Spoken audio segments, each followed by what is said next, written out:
Police in the U.S. state of New Mexico say it's too early to say whether they will bring charges in the fatal shooting of a cinematographer on a film set last week. Helena Hutchins was killed when the Hollywood actor Alec Baldwin accidentally shot her on the Western movie set of Rust. In a BBC exclusive, new details have emerged about Afghanistan's former president Ashraf Ghani. His claim he had to flee the country to save his life has been rejected by his former chief of staff. The EU's top court has ordered Poland to pay a fine of €1 million a day in a dispute about the independence of its judiciary. And Australian soccer star Josh Cavallo has become the only top-level male professional football player to come out as gay. The Association of Southeast Asian Nations is urging Myanmar to accept its special envoy to mediate between the junta and pro-democracy forces. ASEAN issued a statement following Tuesday's summit. It calls on Myanmar to implement the so-called five-point consensus aimed at ending the crisis. The plan was agreed to at an ASEAN leaders meeting in April. The 10-member bloc excluded the junta leader of Myanmar from the recent summit. Instead, they invited a senior diplomat, but he didn't show up. Myanmar's military criticized ASEAN for violating its non-interference policy. The ASEAN statement rejected that argument. It said the members reaffirmed, quote, the need to strike an appropriate balance to the application of ASEAN principles on the situation in Myanmar, unquote. Meanwhile, the statement also underscored concerns by some members about ongoing land reclamations and incidents in the South China Sea. The declaration stressed the need to pursue peaceful dispute resolutions in line with international law.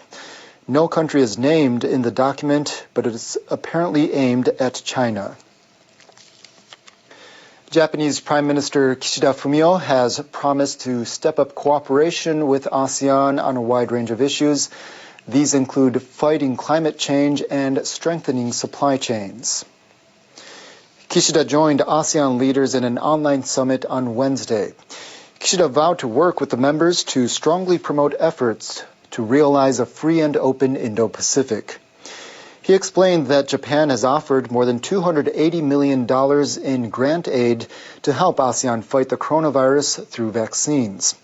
He said Japan plans to support development of a cold chain delivery network to allow vaccines to be transported and stored at low temperatures.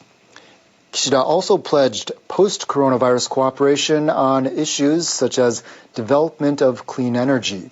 He said he'd like to invite ASEAN leaders to Japan for a special summit in 2023 to mark the 50th anniversary of Japan's cooperation with the group.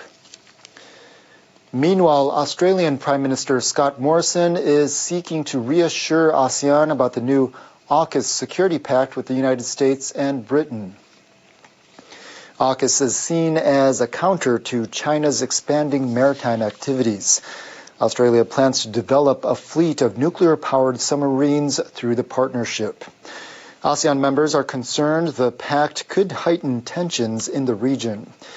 Morrison said AUKUS adds to Australia's network of partnerships that support regional stability and security. He stressed the security framework does not change his country's commitment to ASEAN. Officials in charge of the Beijing Olympics say they're confident the measures they take to control the coronavirus will ensure that the Winter Games are a success. It's China's first time to host a Winter Olympics. Beijing will share some events with a city in a neighboring province accessible by high-speed rail. A senior official with the Beijing Organizing Committee talked about preparations at a news conference on Wednesday, exactly 100 days before the start of the Games. Zhang Jiangdong said the arrangements are going smoothly despite the challenges of the coronavirus. He stressed that the Games will be safe. He cited that as the key to hosting a successful Olympics. Just like at the recent Tokyo Games, the organizers will adopt a so-called bubble system that keeps the athletes and other participants separated from outsiders. Zhang warned that those who violate safety rules will pay the price. Those who do not comply with the epidemic prevention regulations may face severe consequences, such as warnings, or even temporary or permanent suspensions. Critics have pointed out that the bubble system wasn't a complete success in Tokyo.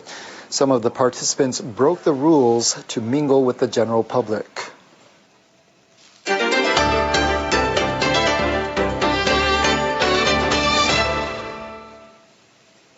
A leading member of Japan's atomic bomb survivors died on Sunday at the age of 96. Tsuboi Sunao was at the forefront of the movement to abolish nuclear weapons. Tsuboi was 20 years old when the atomic bomb was dropped on Hiroshima. He was exposed to radiation about a kilometer from ground zero. He suffered severe burns all over his body. Tsuboi helped lead the National Organization for Atomic Bomb and Hydrogen Bomb Survivors for more than 20 years. These survivors are known as hibakusha. No more Hiroshima! No more Nagasaki! And no more hibakusha! He devoted his life to denuclearization and appealed to the international community. Tsuboi was one of the atomic bomb survivors who met with U.S. President Barack Obama during his visit to Hiroshima 5 years ago. That was the first time a sitting U.S. president had visited the city. I want young people to expand their horizons. If people only look at what's happening around them, they will become obsolete. If it's only atomic bomb survivors talking, conversation becomes one-sided.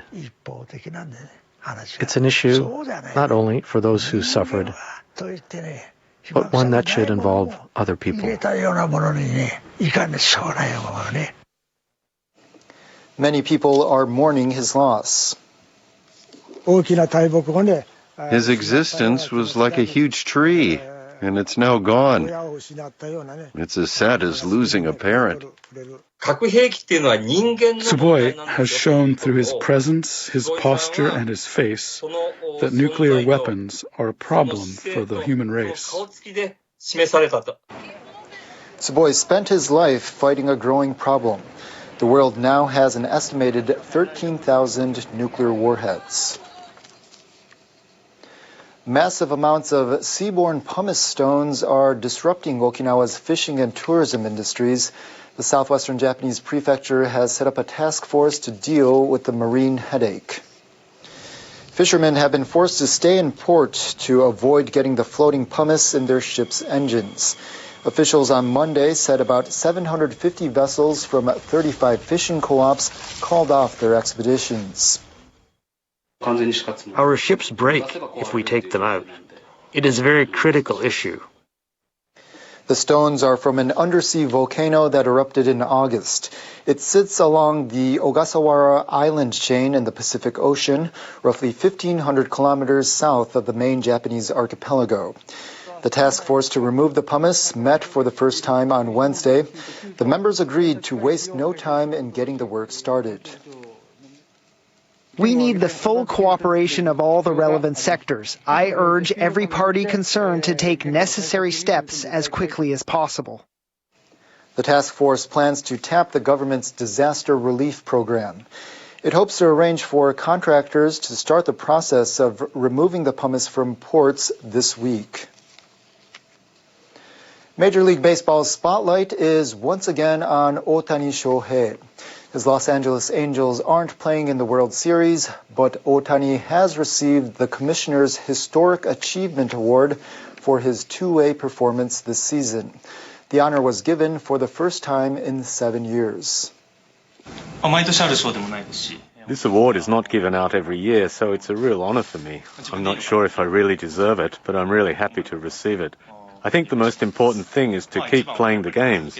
By doing so, I think my performance will improve. It's really extraordinary to find a human being who can perform at the highest level in Major League Baseball as both a pitcher and a position player. It takes courage and fortitude not to make the choice that players traditionally make. Otani said his most important achievement was getting through the 2021 season without any injuries. He added that he's confident about the next season. Otani recorded 9 wins as a pitcher and racked up 46 homers as a batter this season. He also became the first MLB player ever to achieve 100 hits, 100 runs batted in, 100 runs scored, 100 innings pitched, and 100 strikeouts. Otani is widely expected to win the American League MVP award next month. The operators of the Tokyo Stock Exchange are adjusting their trading hours in response to tougher global competition. An extra 30 minutes will be added in 3 years' time. The new hours will increase trading opportunities for investors and are also significant for lifting our global competitiveness. Tokyo currently trades from 9 a.m. to 3 p.m. with 1 hour off for lunch. Officials plan to add half an hour to the afternoon session. The extension is scheduled to begin alongside a major system upgrade in the second half of fiscal 2024. The aim is to attract more investors and boost the capitalization of listed companies. Tokyo's capitalization is only about 1/3 of New York and the Nasdaq. Shanghai and Hong Kong markets have risen to around the TSE level. The Tokyo Stock Exchange says the extension would enable it to secure more trading time in the event of system glitches and minimize the impact on investors. The exchange network suffered a full-day failure 1 year ago. Across the United States, storms are impacting both the west and east coasts and even areas in between. Our meteorologist Sakamori has a detailed look at the situation in world weather.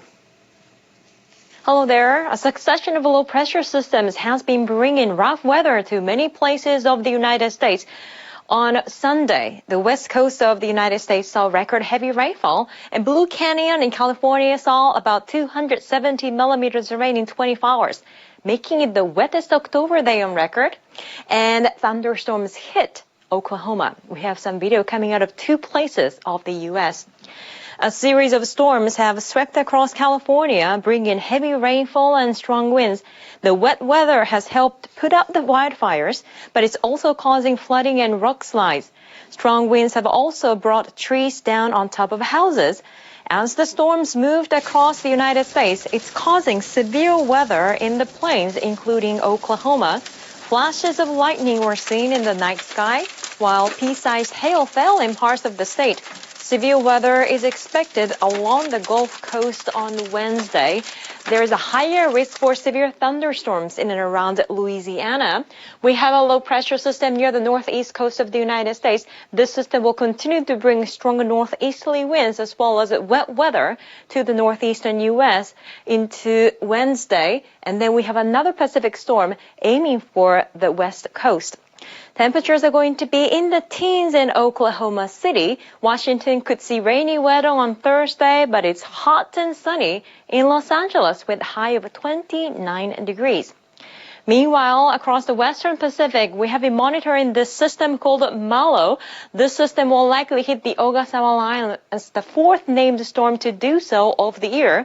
It's likely to hit the Ogasawa Islands as a typhoon on Thursday. Gusts could be as high as 216 kilometers per hour. Could be some of the strongest storms ever observed over the islands. Waves are going to be up to 10 meters, so be prepared for the storm system. That's it for me. Stay safe.